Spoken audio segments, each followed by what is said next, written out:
I used to believe that love could conquer anything, even the icy walls of old money and generational judgment. That's what I told myself 7 years ago when I married into the Townsend family. My name is Rebecca, and I've spent nearly a decade trying to prove myself worthy of their precious son Easton. Today, I finally stopped trying. Darling, we simply must have Thanksgiving at your house this year. Evelyn's voice dripped honey through my phone speaker. You've done such lovely renovations, and it would be a shame not to show them off. I gripped my coffee mug tighter, knowing exactly what this was. Another test. Another chance for them to pick apart my choices, my taste, my existence. I'm not sure that's nonsense.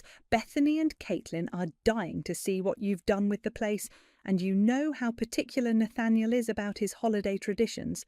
We'd love to see how you interpret them.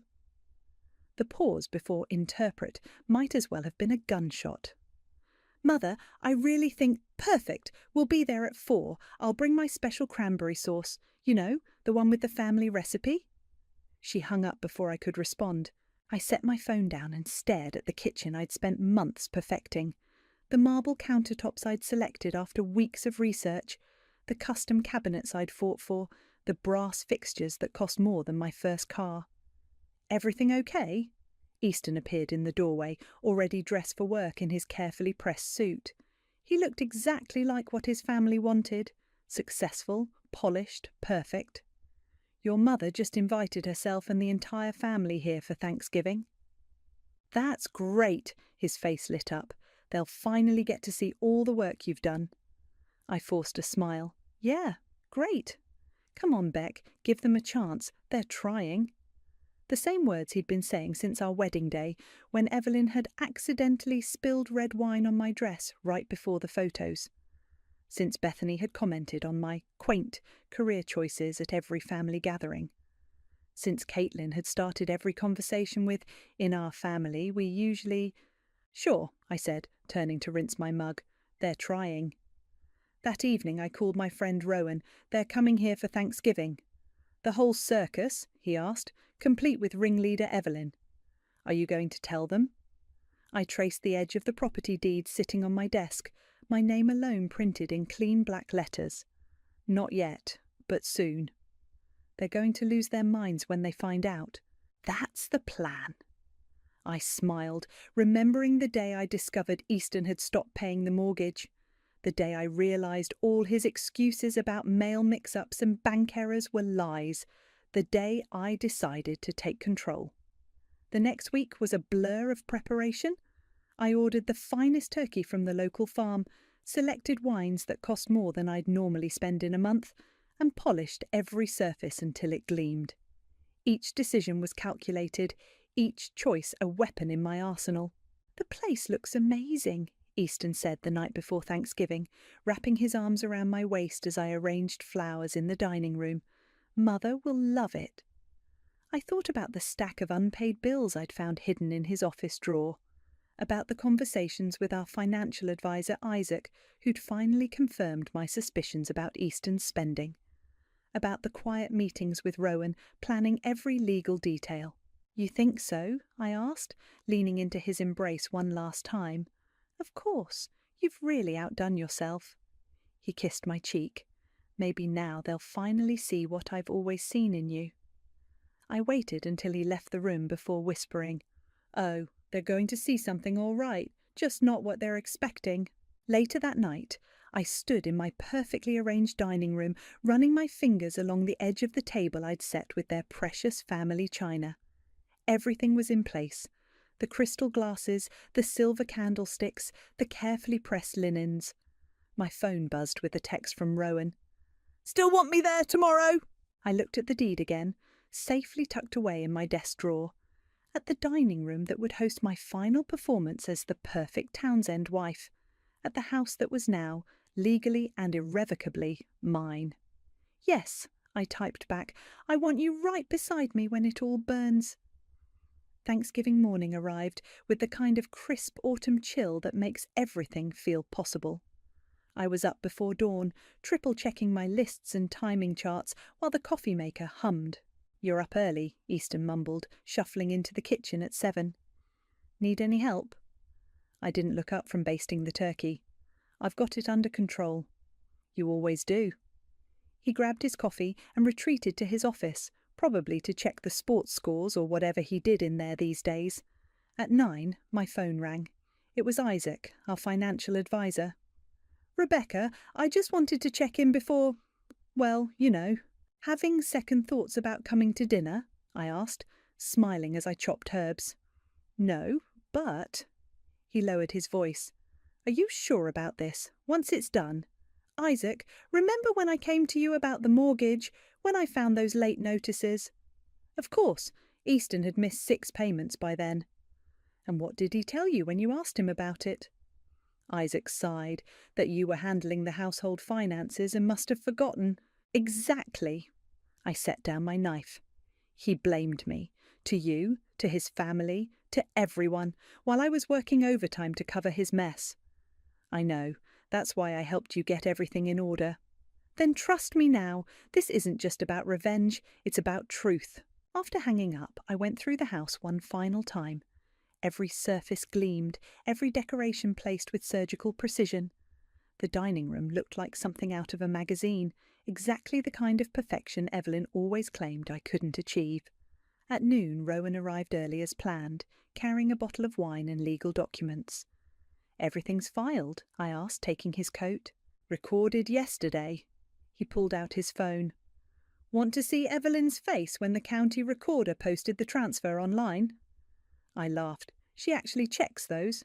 Every week, looking for foreclosures and divorces, anything to gossip about. Well, she missed this one. Because we timed it perfectly.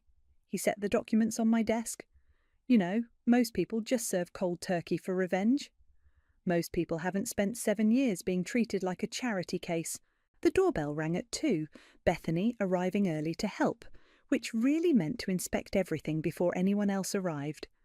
Rebecca, darling. She air-kissed my cheeks. The house looks interesting. Very you. Thanks, Bethany. The kitchen's through there if you want to set down your... I eyed her container. What is that? Oh, just my special vegan stuffing. I know how traditional you are with your cooking, but some of us prefer more sophisticated options. I smiled, thinking of the vegan dish I'd prepared specifically because I knew she'd pull this. How thoughtful. By 3:30, Caitlin had arrived with her signature passive-aggressive energy. Those curtains are bold. I never would have thought to pair them with that wall colour. So brave of you. At 4 on the dot, Evelyn and Nathaniel made their entrance. Evelyn swept through the foyer like she owned it, her critical gaze taking in every detail. Rebecca, she said, handing me her coat, the house looks... well, you certainly tried your best, didn't you? Nathaniel just nodded, already heading for the bar cart I'd stocked with his preferred scotch. Mother, Easton emerged from his office, all smiles and charm. The place looks amazing, doesn't it? It's certainly different from what I would have done, Evelyn replied, adjusting a flower arrangement as she passed. But then we all have our own standards. I caught Rowan's eye across the room. He gave me a subtle nod. Everything was ready. Dinner will be served in 30 minutes, I announced. Drinks are in the living room. As everyone migrated toward the cocktails, I ducked into the kitchen to check the turkey one last time. Through the door I could hear Evelyn's voice. I just worry about them living in this house. It's so much responsibility. And with Easton's situation at work. What situation? I stepped back into the room, voice sharp. Evelyn blinked innocently. Oh, didn't Easton tell you about the promotion he didn't get? I turned to my husband, who suddenly found his scotch fascinating. Another secret. Another lie. No, I said slowly. He didn't. But then there's a lot we need to discuss about finances tonight. Rebecca, Easton warned. Don't worry, dear. I smiled, feeling the weight of the property deed in my desk drawer. I'm sure it will all come out during dinner. Rowan cleared his throat. Speaking of dinner, should we move to the dining room? Yes, I said, watching Evelyn straighten her pearls. I think it's time everyone took their seats. We have quite a feast prepared. And not just the kind that goes on a plate, I thought, leading the way to the dining room where everything was about to change. The seating arrangement was deliberate. Evelyn at one end, Nathaniel at the other, with Rowan strategically placed next to me.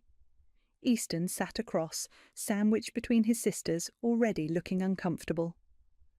"Rebecca," Evelyn called out as everyone settled in, "these placemats are unique. From Target, perhaps?"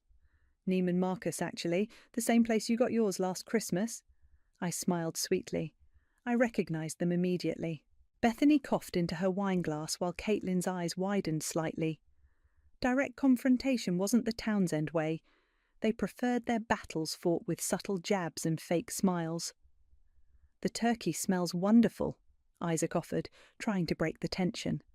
"Did you brine it?" "Oh yes," I replied, "a special recipe I've been perfecting for years." "Years?" Caitlin giggled. "But you've only been in the family for 7. "Speaking of family recipes," Evelyn interrupted, "I brought my cranberry sauce, the one that's been passed down for generations." I watched her place the crystal dish on the table. The same sauce she'd forgotten to bring to my first Thanksgiving as a Townsend, leaving me scrambling last minute to make my own. "How thoughtful," I said, reaching for the serving spoon, though I made some as well, just in case. "You did what?" Evelyn's hand froze mid-air. "Well, you know what they say about backup plans." I caught Rowan's slight smirk. "They're always good to have." Easton shifted in his chair. "Beck, maybe we should just—" "Pass the potatoes," I finished for him. "Of course, dear." The first course passed in tense silence, broken only by the clink of silverware and Bethany's running commentary about the caloric content of each dish. "So, Rebecca," Nathaniel spoke up suddenly, "how did you manage all these renovations? Must have been expensive." "Oh, you know me," I replied, locking eyes with him. "I'm good with money, unlike some people." Easton's fork clattered against his plate. "What exactly does that mean?" Evelyn demanded, her perfectly lined lips pressing into a thin line. "It means," I set down my napkin, "that I've learned a lot about financial management over the years, especially this past year." "Rebecca!" Easton's voice held a warning. "This isn't the time." "When is the time, dear? When the mortgage is due? When the credit card bills arrive? Or when your mother makes another comment about my ability to maintain this house?" The room went silent. Even Bethany stopped pushing her vegan stuffing around her plate. "I don't know what you're implying," Evelyn said coldly, "but my son has always been excellent with money. It's one of the values we instilled in him." "Really?" I turned to Isaac. "Would you agree with that assessment?" Isaac cleared his throat. Well, this is completely inappropriate." Evelyn stood up, her chair scraping against the hardwood. "Easton, are you going to let her speak to me this way, in our family home?" "Actually," Rowan spoke up for the first time, his voice calm and professional, "there's something interesting about that particular point." "And who exactly are you?" Bethany snapped. "Rowan Miller, real estate attorney." He reached for his briefcase, "And I have some documents here that might interest everyone." "Documents?" Easton's face had gone pale. "What documents?" "Rebecca," Evelyn's voice shook slightly, "what is going on?" I stood up, smoothing my napkin. "Why don't we have dessert first? I made your favourite, Evelyn, apple pie, the recipe you gave me at my bridal shower, remember? The one you said was a family secret that I later found published in Good Housekeeping." "I don't want pie," she hissed. "I want to know what's happening in my son's house." "That's just it," I replied, meeting her gaze steadily. "This isn't your son's house anymore." The silence that followed was deafening. Caitlin's mouth hung open, Nathaniel's knuckles went white around his fork, and Bethany looked like she might actually eat her vegan stuffing just to have something to do. "What do you mean?" Easton asked, his voice barely a whisper. "Maybe we should discuss the mortgage payments you've been missing," I suggested, "or the credit card debt you've been hiding. Or should we start with how you told your mother I was mismanaging our finances while you were the one draining our accounts?" "I think," Rowan said, pulling out a folder, "this might be a good time for those documents." Evelyn sank back into her chair, her face ashen. "Easton, what is she talking about?" I reached for the pie server, my hand steady. Don't worry, Evelyn. All will be explained over dessert. After all, isn't that the Townsend way? Serving up the bitter truth with something sweet? The look of dawning horror on their faces was better than any apple pie I could have baked. I served the pie with precise measured cuts. The sound of the knife against the ceramic plate echoed in the silence. 7 years of forced smiles and swallowed pride had led to this moment. Before we discuss the documents, I said, placing a slice in front of Evelyn, would anyone like coffee? Stop this ridiculous performance there, Evelyn snapped. What have you done? I've done exactly what you taught me. I settled back into my chair. I've protected the family's interests. Rowan opened his folder and pulled out the first document. This is a record of missed mortgage payments dating back 14 months. That's impossible, Easton interrupted. I've been handling the mortgage. No, I corrected him. You've been ignoring it, just like you ignored the credit card bills, the property taxes, and that little gambling habit you thought I wouldn't notice. Bethany leaned forward. Gambling? Easton, you said you stopped that years ago. He did, Evelyn cut in.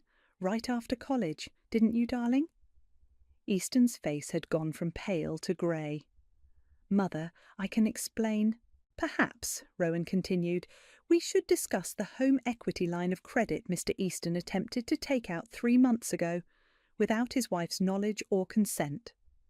I needed that money for an investment opportunity, Easton protested. You mean the poker games at Marcus's house? I asked. Or the sports betting app on your phone? Nathaniel finally spoke up. Boy, tell me you didn't. Oh, he did, Isaac confirmed. I tried to warn him when he came to me about liquidating his retirement account. His what? Evelyn's voice reached a pitch I'd never heard before. I took a deliberate bite of pie. Delicious, isn't it? The secret ingredient is patience, something I've had plenty of practice with. This is absurd, Bethany declared. Easton would never show them the text messages, I said to Rowan. He pulled out his phone and began reading. Don't worry, sis. Rebecca has no idea about the accounts. She's too busy trying to impress Mom with her little home improvements. He looked up. That was sent to you, Bethany, 3 weeks ago. Bethany's face flushed red. You went through his phone? No need. He left it unlocked on the counter while he was in the shower, right after I found the late notices hidden in his desk. So you've been spying on him, Caitlin accused. I've been protecting myself, I corrected, something I should have done years ago. Rowan pulled out the final document. This is the deed to the house, recorded yesterday. As you can see, it's now solely in Rebecca's name. That's not possible, Evelyn whispered. It's not just possible, I said. It's done. I paid off the remaining mortgage, every penny of it, with my own money from my own accounts, the ones Easton doesn't know about. You can't do this, Easton stood up, his chair toppling backward. This is my house. Was your house, Rowan corrected. The transfer is legal and binding. How dare you? Evelyn's voice trembled with rage. After everything we've done for you. Everything you've done for me? I laughed, the sound sharp and cold. You mean like the time you told the country club I was new money? Or when you suggested I get a nose job before the wedding? Or maybe you mean all those helpful hints about how a proper wife should behave? I was trying to help you fit in. No, you were trying to break me down, but instead you taught me something valuable. I stood up, placing both hands on the table. You taught me that the only person I can truly count on is myself. Beck, Easton's voice cracked. Please, we can talk about this. We are talking about it. For the first time in 7 years, we're all being honest. I turned to Evelyn. Would you like to know what else your son's been hiding? The real reason he didn't get that promotion? Don't, Easton warned. He was passed over because he borrowed money from his boss's wife, claimed it was for my medical bills. I smiled grimly. I've never been healthier. The room erupted in chaos. Evelyn started crying, Nathaniel demanded explanations, and Bethany tried to call their family lawyer. That's enough, Easton shouted. This is my house, and I want everyone out. Actually, Rowan stood up, as your wife's legal representative, I should inform you that you're the one who needs to leave. Your belongings will be packed and delivered to your parents' house tomorrow." "You can't be serious," Caitlin gasped. I picked up the coffee pot, still perfectly warm. "Would anyone like a refill? No? Then I suggest you all follow Rowan's advice and leave. The house that you thought I'd never be good enough for. It's mine now, every square inch of it." The look on Evelyn's face as she realised her precious family home now belonged to me was sweeter than any dessert I could have served. "This is a mistake." Easton paced the dining room, running his hands through his hair. "You can't just throw away 7 years of marriage." "Funny," I replied, stacking dessert plates. "That's exactly what you did when you gambled away our savings." "I'll fix it," he pleaded. "I'll get help, go to therapy, whatever you want. Like you promised after the first time, or the second." I set the plates down harder than necessary. "How many chances should I give you, Easton?" Evelyn stood up, her mascara slightly smeared. "We can help him. The family has resources." "The family?" I turned to face her. "The same family that covered up his gambling in college, that paid off his debts before our wedding without telling me? That family?" "We were protecting him," Nathaniel defended. "No," I shot back. "You were protecting yourselves, your reputation, your precious family name. While I worked 60-hour weeks to keep us afloat, you were enabling him." Bethany sniffed. "You're being dramatic. Everyone has financial troubles sometimes." "Show them," I said to Isaac. "Show them the numbers." Isaac pulled out his tablet, his fingers moving quickly across the screen.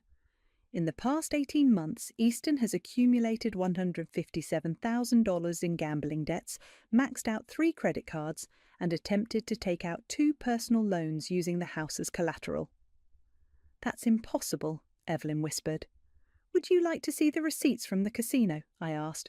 "Or maybe the screenshots of his betting app? I have those too." "You've been collecting evidence," Caitlin realised. "Planning this." "Of course I have. I learned from the best, didn't I?" I smiled at Evelyn. "Isn't that what you always say? A lady must always be prepared?" "This isn't what I meant," Evelyn's voice cracked. "Rebecca?" Easton moved toward me, hands outstretched. "Baby, please, we can work this out." "Don't touch me," I stepped back, not after I found out about Sarah. The room went deadly quiet. "Who's Sarah?" Bethany asked. "The blackjack dealer he's been seeing." I turned to Rowan. "Show them the hotel receipts." Rowan pulled out another file. "Multiple charges at the airport Marriott, always on Tuesdays and Thursdays." "My poker nights," Easton whispered. "Yes, your poker nights." I laughed bitterly. "The ones where you lost our money and gained a girlfriend." "It wasn't like that," he protested. "It was just, I was stressed about the money, and she listened." "While charging you hundreds at the tables," I finished. "Real sympathetic ear." Evelyn collapsed back into her chair. "This can't be happening." "Oh, but it is." I walked to my desk and pulled out a thick manila envelope. "These are divorce papers, already drawn up. You'll find them quite generous, considering the circumstances." "Generous?" Easton snatched the envelope. "It's my house too." "Not any more," Rowan interjected. "And before you try to contest it, you should know we have documented every penny Rebecca used to pay off the mortgage. All from her separate accounts, all legally obtained through her work." "What about my inheritance?" Easton demanded. "The money from grandmother's estate?" "You mean the inheritance you claimed was tied up in investments?" I raised an eyebrow. "The one you actually lost at the Bellagio 3 months ago." Nathaniel stood up so quickly his chair fell backward. "You lost your grandmother's money gambling?" "Dad, I can explain—" "Explain what?" I interrupted. "How you lied to everyone, how you made me look incompetent with money while you were bleeding us dry, how you let your mother treat me like dirt for 7 years while you knew the truth." "I was ashamed," he shouted. "Is that what you want to hear? I was ashamed and scared and a coward," I finished. "You were a coward who let his wife take the blame for everything while he destroyed our life savings." "Please," Evelyn stepped between us. "We can fix this privately. No one needs to know." "Everyone needs to know," I corrected her. "The truth comes out today, all of it." You'll regret this, Bethany warned. You're throwing away everything. No. I picked up my wineglass, taking a slow sip. I'm reclaiming everything. The house, my dignity, my life. It's all mine now. Easton, Rowan's voice was firm. I suggest you pack an overnight bag and leave with your family. The rest of your belongings will be packed by a service tomorrow. This isn't over. Easton's voice shook. Actually, I set down my glass. It is. Happy Thanksgiving, everyone. Don't forget your coats on the way out. As they filed out of the dining room, I caught Evelyn's final glare. 7 years of judgment, criticism, and condescension reflected in her eyes. But this time, I didn't look away. I'd finally served the dish they deserved. Cold, hard truth. And for once they had to swallow every bitter bite. The front door slammed so hard the crystal chandelier, Evelyn's housewarming gift, trembled above the foyer. One by one, car engines roared to life in the driveway, each departure punctuated by the crunch of gravel under expensive tyres. "Well," Rowan said, loosening his tie, "that went about as expected." "You think?" I started gathering wine glasses, my hands surprisingly steady. "I thought Bethany was going to throw her vegan stuffing at me. Give her time, she might come back and try." He helped me clear the table. "You okay?" Before I could answer, the front door opened again. Easton. "I need to talk to my wife," he announced, "alone." Rowan looked at me. I nodded. "It's fine. I'll call you later." After Rowan left, Easton and I stood in the dining room, the remains of Thanksgiving dinner between us like a battlefield. "You humiliated me," he finally said, "in front of my entire family." "You humiliated yourself. I just exposed it." "I was going to tell you about Sarah. When?" I slammed a plate down. "After you lost the house? After you'd gambled away everything we had? Or maybe after your mother finished convincing everyone I was the problem? I never meant for any of this to happen." He ran his hands through his hair, a gesture I used to find endearing. Now it just looked desperate. But it did happen. Every lie, every secret, every time you let your family tear me down, it all happened. They were trying to help. They were trying to control me. My voice echoed off the walls. And you let them. You stood there while your mother criticised everything I did, while Bethany made snide comments about my clothes, while Caitlin played innocent but spread rumours about me at the country club. That's not fair. Fair? I laughed. You want to talk about fair? Was it fair when you told them I was bad with money while you were gambling away our savings? Was it fair when you blamed me for the late mortgage payments that you knew about? Was it fair when you slept with Sarah while I worked overtime to cover your debts? He flinched. I'm sorry. Sorry doesn't pay bills, Easton. Sorry doesn't erase 7 years of lies. I'll get help, real help this time. We can start over. There is no we anymore. I pulled out my phone and showed him the screen. See these? Text messages from your mother dating back years. Every criticism, every insult, every time she undermined me, I kept them all. Why? Because I knew this day would come, the day when everyone would see the truth. His face hardened. You planned this, all of it, the dinner, the revelations, everything. Yes, just like you planned to hide your gambling, just like your mother planned to break me down, just like your sisters planned to exclude me from every family event until I proved worthy. The doorbell rang. Through the window I saw Evelyn standing on the porch. Don't answer it, Easton pleaded. I walked to the door and opened it wide. Forget something.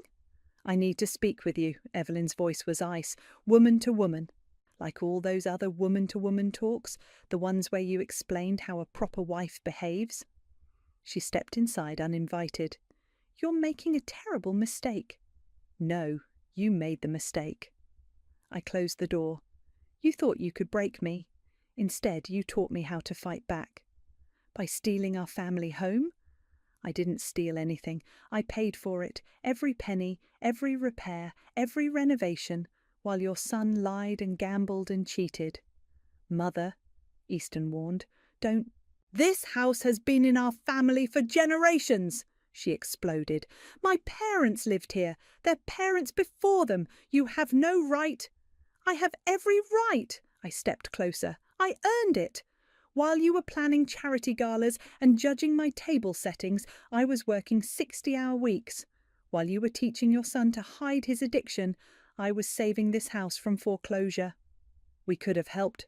You could have told me the truth. My voice cracked. Any of you, at any time.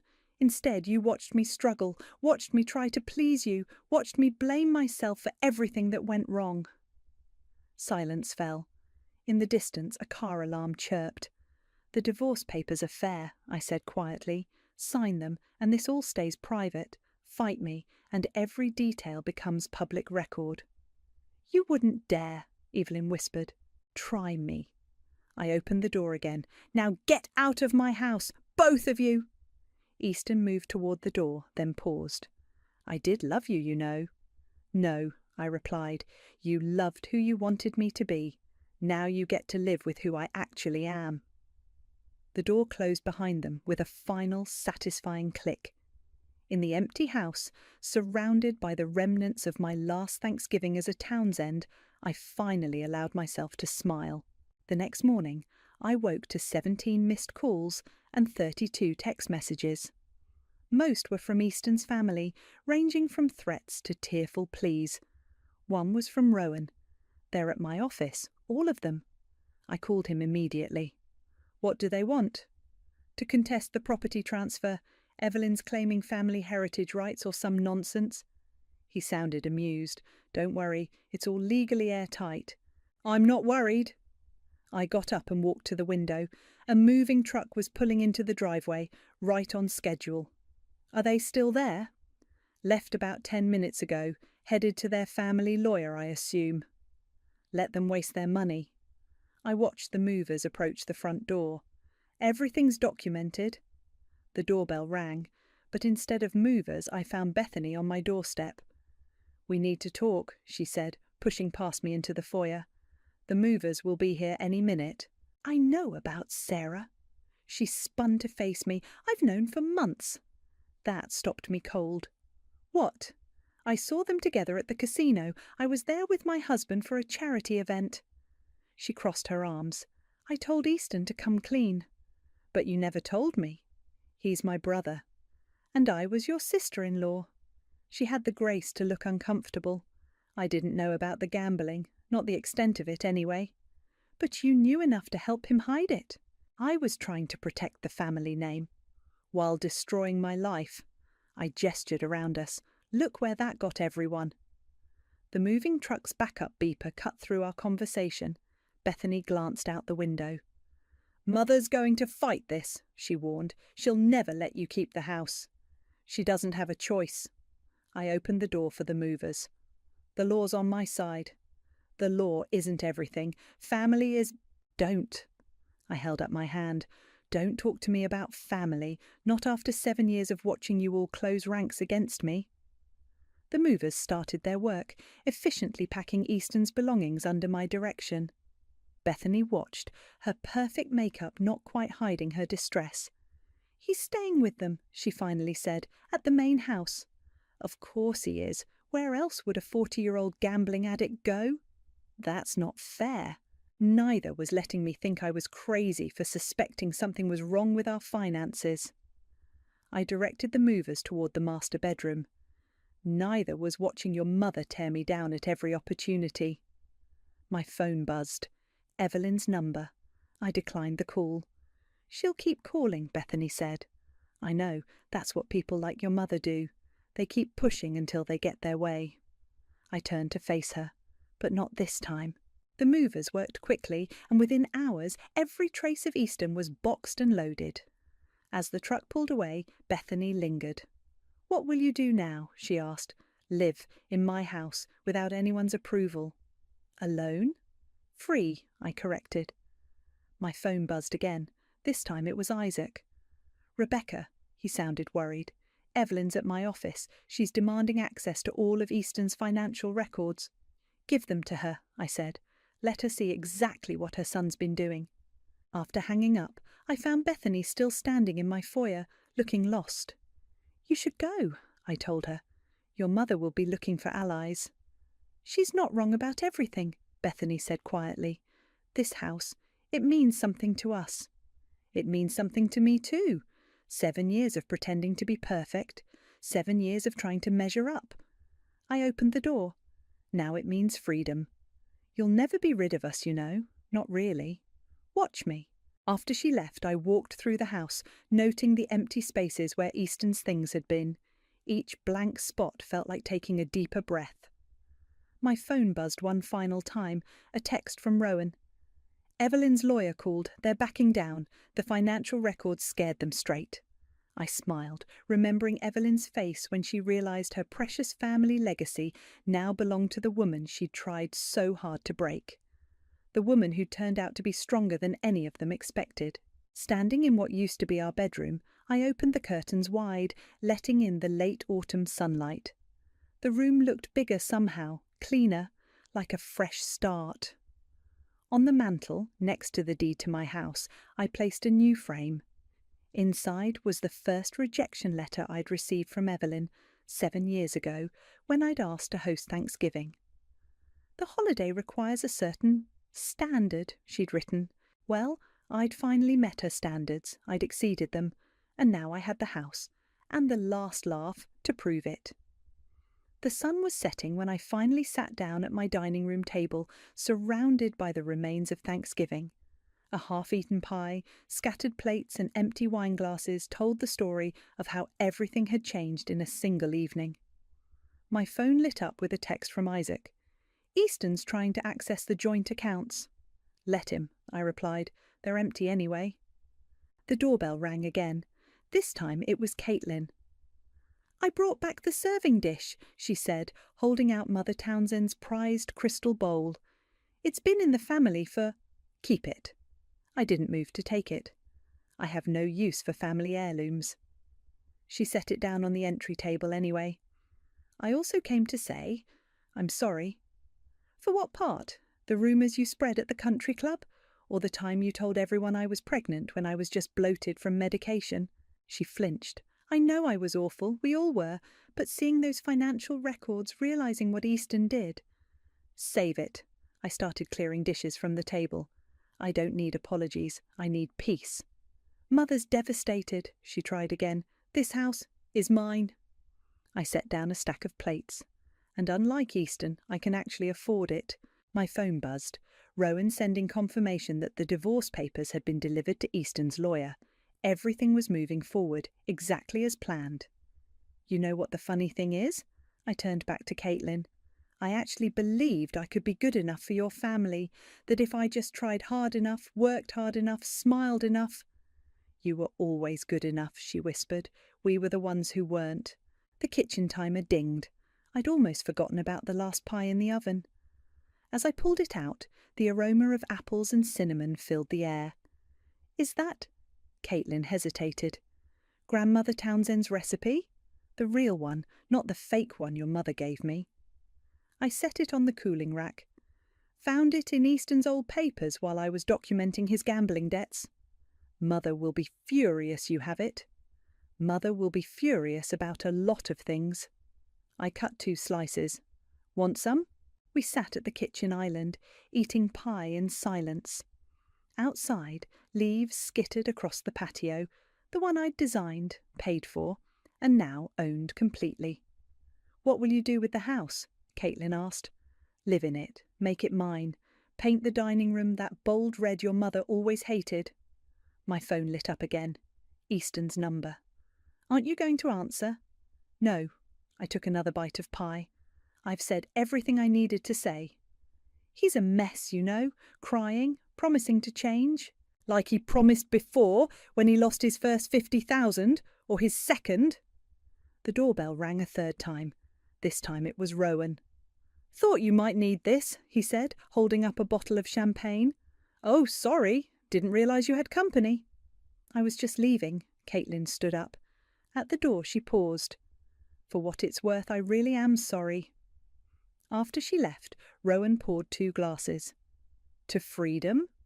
"To karma," I corrected, clinking my glass against his. "You know they'll keep trying," he warned. "Evelyn's not the type to give up easily." "Let her try." I walked to the window, looking out at my garden. The one Evelyn had insisted wouldn't survive. It was thriving. I've got nothing left to lose and everything to gain. Speaking of gaining, Rowan pulled out his phone. The county recorder just updated. The house is officially permanently yours. I smiled, remembering all the times Evelyn had hosted family meetings in this very room, making decisions about my life without including me. Now I was making my own decisions. Want to help me paint the dining room? Red? The boldest red I can find. We laughed, and for the first time in 7 years, the sound didn't echo with tension or fear. It was pure, genuine joy. My phone buzzed one last time, a text from Bethany. Mother's planning something, be careful. I deleted it without responding. Let them plan. Let them scheme. Let them try to reclaim what they thought was rightfully theirs. I had the house. I had the truth. And most importantly, I had myself, stronger, wiser, and finally free from the golden handcuffs of the Townsend family name. To new beginnings, Rowan raised his glass again. No, I corrected him, looking around at my home, truly mine now in every way that mattered, to endings. Sometimes they're better than the beginnings ever were. The champagne tasted like victory, and the pie? Well, it tasted like justice served warm, with a side of sweet revenge.